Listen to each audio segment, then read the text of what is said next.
Shalom peuple de Dieu, c'est encore moi le prophète Elishama. Je viens partager avec vous une vision rapidement, une vision que j'ai reçue. Je dirais que dans mon moment de jeûne, j'ai eu à faire ce qu'on appelle 3 formes d'extase. La première extase que j'ai eu à faire est sur le calendrier du gouvernement. Dieu ne m'a pas permis de parler de ça. Mais par contre, j'ai eu une forme de série de visions et d'extase sur l'armée de Côte d'Ivoire et sur la jeunesse. La première vision que je donne rapidement, qui n'a pas duré, je me suis retrouvé dans une caserne, comme si on formait des jeunes. Et moi-même, on m'a donné un treillis, je portais. Et j'étais étonné, je me suis retrouvé dans la caserne. Et pendant que je suis en train de vous parler actuellement, ça c'est plus dans la vision, mais pendant que je vous parle, on me montre en même temps le nom de Korogo. Je ne sais pas pourquoi, mais je peux me donner le message. Certainement que plus tard, parce que nous prophétisons en partie, quand les choses vont se dérouler, on va comprendre là. Alors je disais donc que je me suis retrouvé dans une vision où j'ai vu des jeunes qui étaient en train de former. Et beaucoup de jeunes n'étaient pas aptes à faire ce qu'on appelle le combat, mais étaient emmenés en formation parce qu'ils avaient besoin d'argent, ils voulaient gagner leur pain, ils n'avaient pas de boulot. Donc ils ont répondu rapidement. Ils n'étaient pas vraiment adaptés pour la bataille, mais ils ont été recrutés et d'autres même ont essayé de fuir. Amen. Voici la première vision que j'ai vue. C'est une vision qui est rapide, facile à interpréter. Peuple de Dieu, oui, je suis un prophète de Dieu, je ne tourne pas autour du pot. Quand je donne un message, je donne un message. Je ne sais pas de regarder à gauche, à droite. Donc tu t'assois et tu écoutes attentivement. Peut-être que Dieu va te donner aussi une autre interprétation plus approfondie, plus que moi. Parce que nous avons la capacité de voir, mais l'interprétation, elle est divine. Et voilà pourquoi plusieurs prophètes se sont trompés. Parce que tu peux voir et puis ne pas comprendre. Donc moi, quand je donne une vision, j'interprète selon le degré de révélation que j'ai. Il y a des gens qui sont plus poussés que moi, certainement dans une nation ou adaptés aussi à comprendre le monde des rêves.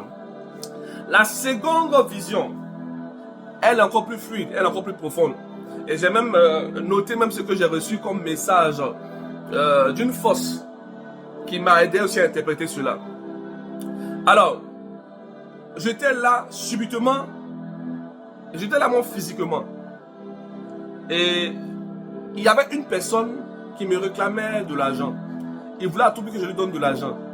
Je tourne, je vois, c'est des cargos de militaires. Des cargos de militaires. J'ai dit, mais, depuis quand moi je dois? Je regarde ma peau, je ne suis plus moi. Je suis dans la peau des Libanais. J'ai tiqué. J'ai en même temps compris que je n'étais pas dans mon corps. Et j'ai compris que j'étais dans une autre phase. Je me suis laissé d'une manière fluide pour voir où ça allait m'amener. Alors j'étais dans la peau de ce Libanais là et ils ont commencé à poursuivre le Libanais, c'est-à-dire que moi, mais en même temps le Libanais à la fois. Donc le Libanais et moi formant un seul corps, nous avons commencé maintenant à essayer de fuir. Il y avait des militaires, il a pris un chemin, du moins j'ai pris un chemin, nous avons pris un chemin et lorsqu'on a vu qu'on ne peut pas, comment dirais-je, essayer de fuir cette armée qui nous poursuivait, on a essayé automatiquement de prendre un autre chemin. Dès qu'on a pris notre chemin, je me retrouve en même temps sur l'autoroute qui mène vers Abidjan en Amérique de Côte d'Ivoire. Et là, subitement, le Libanais s'est détaché de moi. Et moi, maintenant, j'étais mis à part, comme si je l'évitais dans cette vision. Et qu'est-ce que je vais voir? Je vois plusieurs Maghrébiens, je vois des Libanais, je vois des Arabes. Je vois des personnes, ils marchaient comme hypnotisés. Comme des gens un peu zombifiés. Et pendant qu'ils marchaient, je me suis rapproché de un et je lui ai demandé, mais on va où? Et cet homme-là, a tourné, il m'a regardé avec comme un regard vide. Et pendant qu'il me regardait, il a commencé à parler de ses problèmes. Il expliquait sa vie, sa fille, et ainsi de suite. J'ai vu que j'étais encore comment dirais-je, j'étais dans l'extase, mais les gens n'étaient pas conscients. Alors j'ai commencé à marcher. Les gens marchaient et puis j'expliquais leurs problèmes. C'est comme quand on voit dans les films, les gens qui vont à l'abattoir ou bien soit qui sont dans le monde des morts. Mais c'était des personnes intellectuelles. J'ai vu plusieurs Libanais qui marchaient comme ça. Et j'ai vu des jeunes aussi parmi ces Libanais qui marchaient et il n'y avait pas de voiture. Arrivés devant, ils étaient stoppés par un groupe de gendarmes. Ils étaient stoppés par un groupe de gendarmes, de jeunes gendarmes encore. Ce n'étaient pas des vétérans gendarmes, c'était des jeunes gendarmes. Et les jeunes gendarmes ont commencé à donner une direction pour chacun. D'autres sont allés à gauche. C'est-à-dire que c'est comme un peuple qui vient en basse. Mélangé de Libanais, de Maghrébiens, de quelques Ivoiriens. Chacun commence à parler comme s'il est sur hypnose et commence à parler de ses problèmes. Et pendant qu'il parle de ses problèmes, devant, il y a un groupe de gendarmes qui ont fait barrage et qui ont commencé à donner des différentes directions à chacun. Donc moi je suis là, et puis bon, vu que je connais la caserne de Abba Gendarmerie, je vois un gendarme que je connais dans la vraie vie physiquement qui est commando. Et je le vois, il avait des instruments de scie attachés. Bon, dans le monde physique, c'est impossible. Bon, ça peut être possible, vu que tout est possible avec la technologie. Alors, il avait comme un bois, mais dans le bois là, il y avait un rond où ses pieds étaient dedans. Donc, il marchait.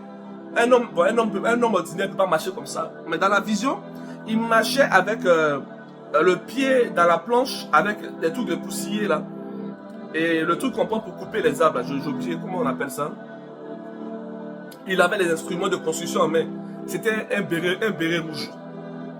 Et les bérets bleus, eux, étaient de donner une directive à chaque personne où aller. Quand j'ai fini de voir ça, j'apparais subitement en même temps sur le pont qui mène au portail de Abba Gendarmerie. Lorsque j'arrive sur le pont qui mène au portail de Abba Gendarmerie, c'est là la spiritualité. Je vois une eau, mais claire, pas une eau sale. Une eau claire qui est descendue par la pluie. Et cette eau arrive vers, comment dirais-je, légèrement vers mon genou. Alors je regarde dans cette eau. Et voici une chose étrange que je vais voir. Je vois un homme comme une forme d'hybride là, mais qui est coupé, il n'a pas de bas, mais il est en bas, il rampe. Comme si c'est un homme qu'ils ont rendu comme une statue. Et il y avait le sang qui était en lui. J'ai voulu toucher pour aider cet homme. Et un gendarme apparaît. Il était habillé en treillis, mais il avait un béret rouge. Il dit, ne touche pas. Ce que tu vois là, c'est plus un gendarme. Il dit, comment est-ce possible? Il dit, regarde. Et quand j'ai commencé à regarder, du rein de ce gendarme-là sortait du sang. Et j'étais stupéfait. C'était ma première fois de voir ce genre de choses. Et quand j'ai vu cette statue qui était en même temps humanoïde, qui était en même temps hybride, c'est-à-dire que en même temps qu'elle vit, en même temps qu'elle est statue, en même temps qu'elle est, c'est comme le sang coagulé qui forme une statue. C'était beaucoup de choses à la fois. Dans le monde spirituel, on ne peut pas tout interpréter. C'est des choses que tu comprends à la fois quand tu es dans cette dimension. Alors je regardais, et puis le gendarme me dit, il va me donner l'interprétation. Il dit, observe. Et lorsque le gendarme commando me dit d'observer, je regarde automatiquement. Je vois, bon, je dirais que ça a l'apparence de crabe. Parce que physiquement, je n'ai pas encore vu ce genre d'espèce sur cette terre. Ça a l'apparence de crabe, c'est la forme de crabe, mais ce n'est pas un crabe. Et il a commencé à manger. Le gendarme me dit, tu vois, c'est lui là qui a mangé les pieds de ce gendarme là. Et ils ont lancé sur plusieurs gendarmes. C'est ce qu'il me disait. Alors j'ai regardé la chose, a commencé à dévorer automatiquement le gendarme qui était comme en statuette. Quand elle a fini de le dévorer, elle est devenue maintenant, elle a pris sa forme origine comme un crabe. Mais un crabe si puissant. Et j'ai vu maintenant qu'elle a commencé à perforer en même temps le béton. Elle a commencé à faire des trous maintenant sur le chemin pour rentrer dans la caserne de Abba Gendarmerie. Et je me posais beaucoup de questions. Je me posais beaucoup de questions. Et vu que je me posais beaucoup de questions, j'ai dû retourner automatiquement dans mon enveloppe Chanel. Parce que dans le monde des rêves, quand tu es dans un moment d'extase, que tu te poses trop de questions, tu commences à devenir conscient. Et si tu deviens trop conscient, tu reviens dans la véritable réalité. Ceux qui sont voyants savent ça. Alors quand j'ai fini, j'ai rencontré encore, ça c'est la suite maintenant. Ça, je vais vous expliquer tout ce que j'ai vu d'une manière vivante. Maintenant, je vais vous donner l'interprétation que j'ai reçue par un être que j'ai rencontré. Là, j'ai pris la peine de noter. Moi, je donne mon interprétation que j'ai reçue avec ce tête-là. Peut-être que toi, tu vas analyser la vision que j'ai donnée sur, comment dirais-je, sur les différents gendarmes là. Et tu vas comprendre plus tard. Amen. Je ne sais pas si j'ai sauté d'autres étapes parce que c'était tellement profond, c'était tellement fluide. C'était beaucoup de choses. J'ai vu beaucoup de personnes commencer à rebâtir sa maison. Et quand je sors d'une vision, je crie toujours. L'être m'a révélé que la jeunesse de cette nation est sous une attaque spirituelle massive.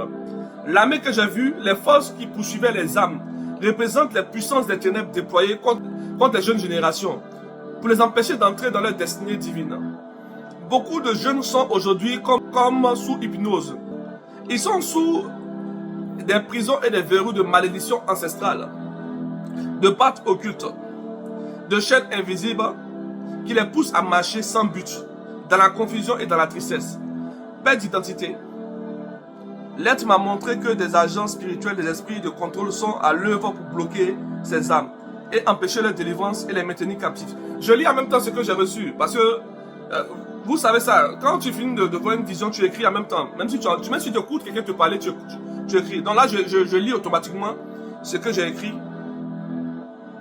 Le crabe que tu as vu sortir du corps de ce jeune est une image puissante.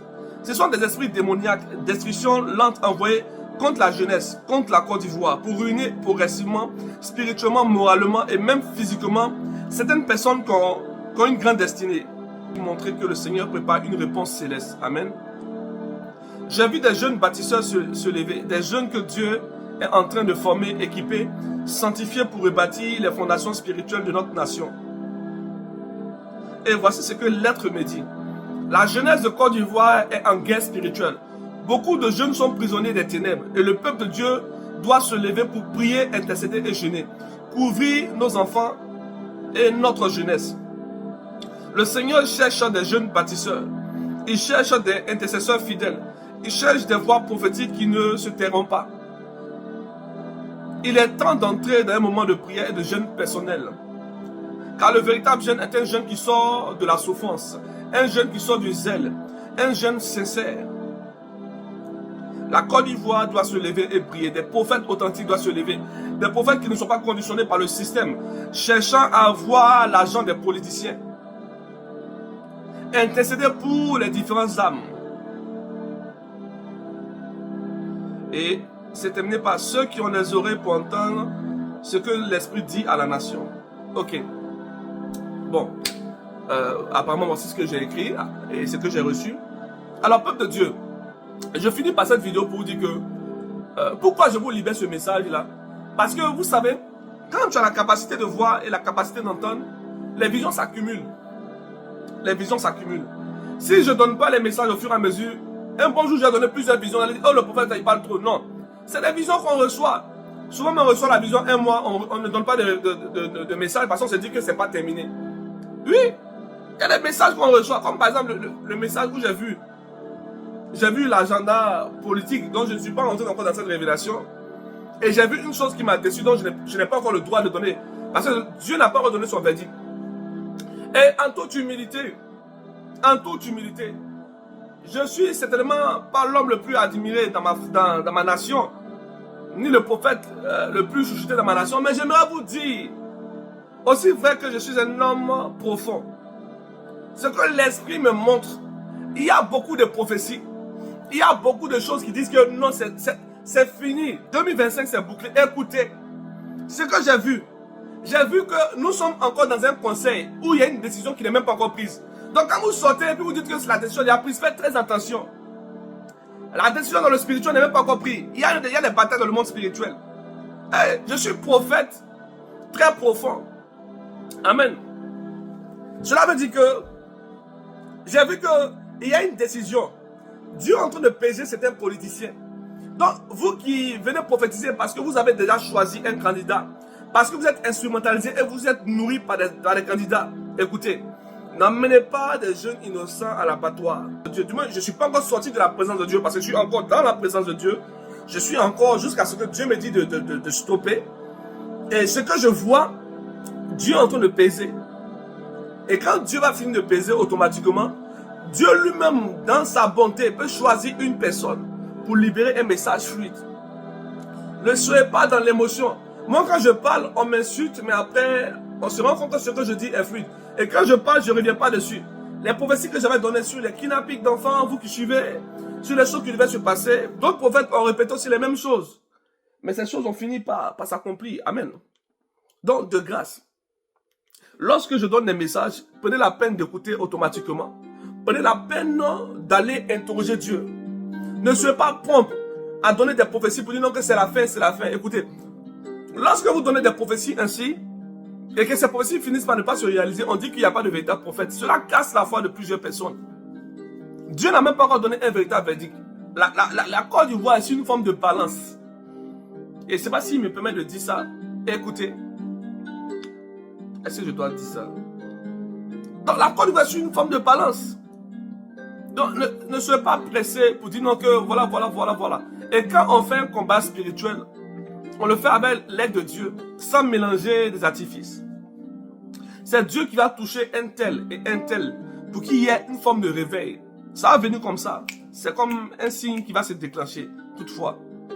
Donc, je vous appelle, vous qui aimez votre nation, vous qui n'êtes pas dans l'émotion, allez-y prier, allez-y intercéder. Rentrez dans la présence de Dieu comme je le suis actuellement et commencez à interroger Dieu. Dieu va vous montrer des choses. Il va vous montrer beaucoup de choses. Parce qu'il y a une chose que vous devez comprendre. Bon, normalement, je devais m'arrêter là, mais j'ai donné le dernier message. Lorsque vous prophétisez le réveil par des personnes que selon vous que Dieu a choisi, qui ne sont même pas encore convertis, ça devient ce qu'on appelle une forme de politique dans la spiritualité. Moi, je crois que des gens seront utilisés pour un temps, mais ils ne sont pas les véritables choisis de la nation. Parce que ce que je reçois, il y a des gens qui vont venir pour un temps, mais ne sont pas les authentiques choisis de la nation. C'est comme des gens qu'on met comme pour une transition, mais qui ne sont pas vraiment choisis de l'Éternel. Parce que le choisi de Dieu n'est pas encore né, il n'est pas encore mûr. Il n'est pas encore né, il n'est pas encore mûr. Il est en train d'hésiter entre la lumière et les ténèbres.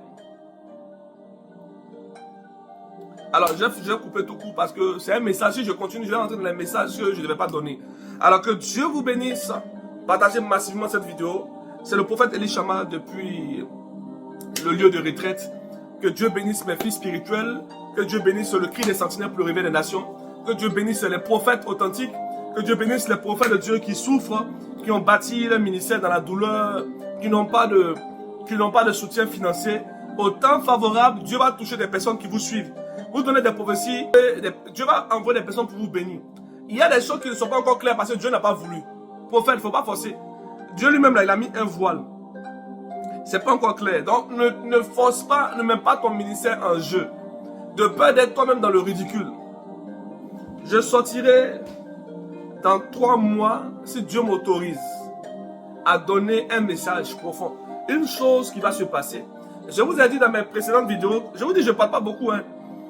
Il y a eu des signes, il y aura des signes. Ces signes-là, c'est des choses qui vont s'accomplir, qui vont amener des personnes à avoir la foi. Les signes ne viennent pas pour dire qu'il y a des choses qui vont commencer maintenant. C'est pour juste dire à ceux qui sont spirituels d'aller. Le ciel veut parler.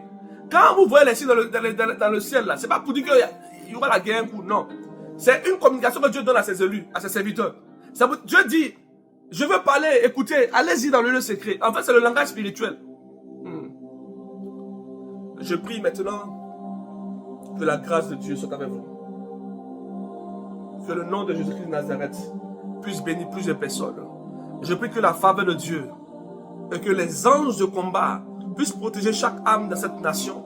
Je prie que l'abondance et la richesse soient sur notre nation.